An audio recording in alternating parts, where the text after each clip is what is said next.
Women in love characters. जो women in love के major characters हैं, वो पहला करेक्टर है उर्सुला ब्रैंगविन और अगला करेक्टर है गुड्रन ब्रैंगविन।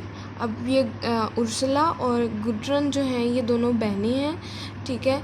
उसके बाद जेरल क्रिच और उसके बाद है हरमाइनी रॉडिस, उसके बाद है रपिट बर्किन। ये जो है ये मेजर करेक्टर्स हैं, ठीक है। First start with Ursula ब्रैंगविन।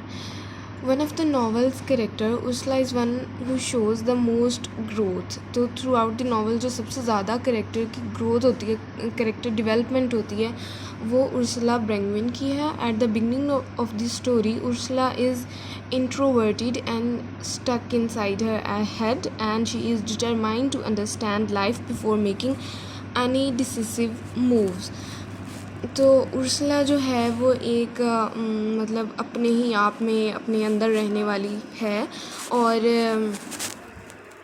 वो ज़िंदगी को समझने के लिए तैयार है। मतलब किसी भी डिसिसिव मूव से पहले वो ज़िंदगी को समझने के लिए वो डिटरमाइंड है। She enters into the relationship with Rupert Birkin. वो रपिट बर्किन के साथ वो रिलेशनशिप में जाती है, शुरू कर लेती है, and engage in numerous passionate debate with him about the nature of life and relationships. तो वो उसके साथ काफ़ी ज़्यादा डिबेट्स में मतलब बातें शातें करती है और बहस करती है नेचर ऑफ लाइफ और रिलेशनशिप्स के बारे में। Originally oppose to marriage, Ursula finally marriage Rupert Birkin. तो जो उर्सुला थी वो पहले शादी के ख़िलाफ़ थी, लेकिन वो फिर रपिट बर्किन से शादी कर लेती है। She start standing up to man such as her father and Gerald Crich when they do things that strike her as wrong. तो वो फिर लाइक काइंड ऑफ डिपेंडेंट होना शुरू हो जाती है मर्दों पे, पहले अपने बाप पे और फिर एंड देन जेरल क्रिच पे। और following Diana Crich death, Ursula makes peace with the idea of her own death. तो वो डियाना क्रिच की जब डेथ होती है तो वो उसके बाद खुद भी उसकी डेथ हो जाती है। Tyrol Ursula let's go of the past that define her as well as any shame attached to her sensuality.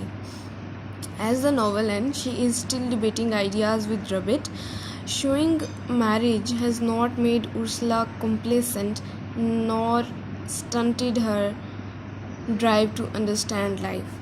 तो जब नावल एंड होता है तो उस पर भी लास्ट पे डिबेट चल रही होती है अबाउट मैरिज, और वो यही अपना जो पॉइंट ऑफ व्यू है यही रखती है कि मैरिज जो है वो कोई भी इतना मतलब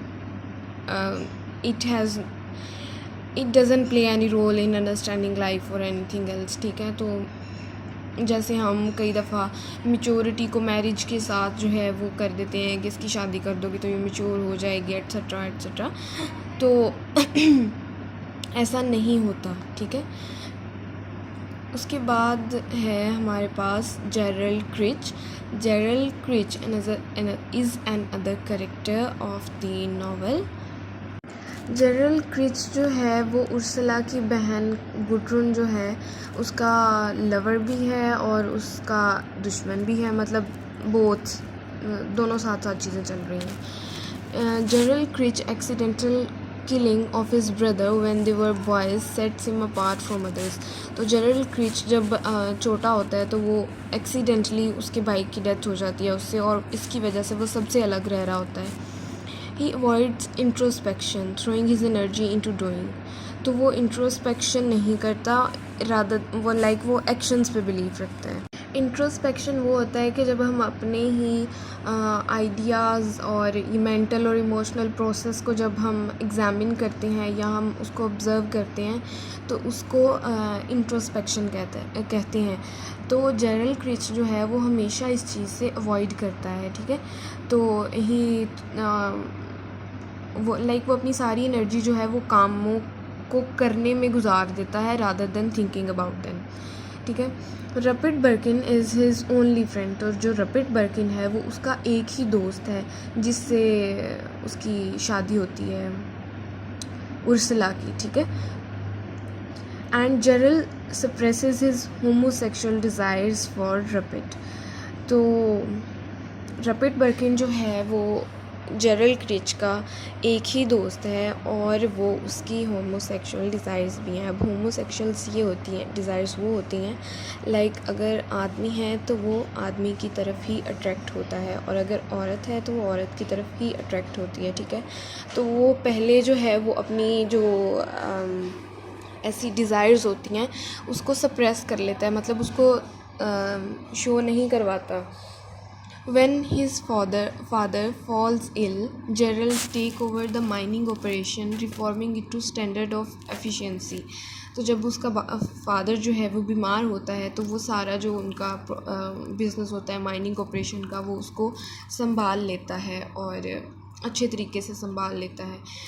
It becomes such an efficient operation, Gerald finds he is now useless and suffers an identity crisis.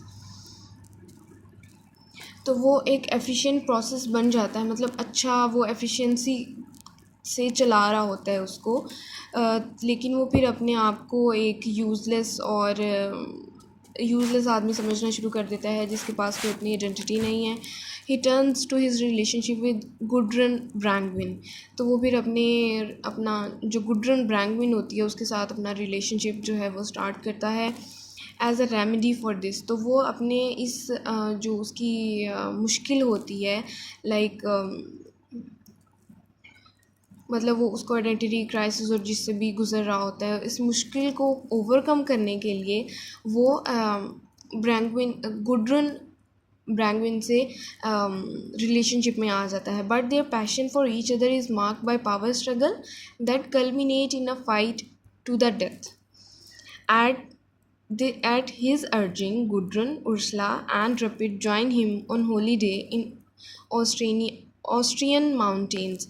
तो उसकी इसरार की वजह से वो उर्सला मतलब ये दोनों बहनें और रपिड जो है वो उसको ऑस्ट्रियन माउंटेन्स में ज्वाइन करते हैं वहाँ पे हॉलीडे स्पेंड करने के लिए। Once Ursula and Rapid depart, Gerald becomes tortured by a sense of his imprisoned by the increasingly aloof Gudrun.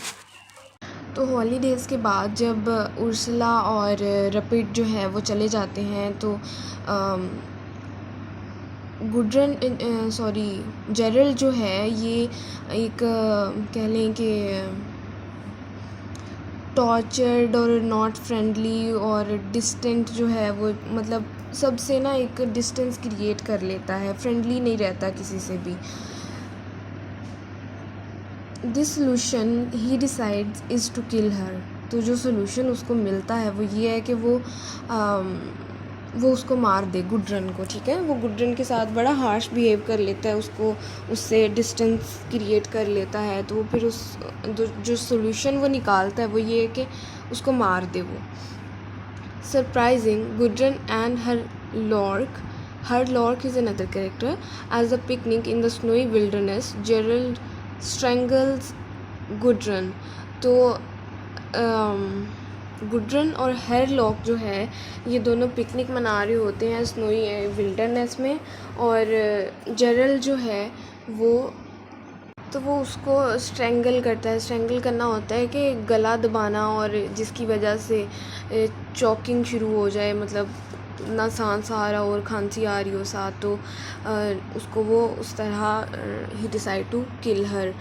Moments before killing her, he becomes disgusted. He cares enough to kill her and he wanders off into the mountains to his own death.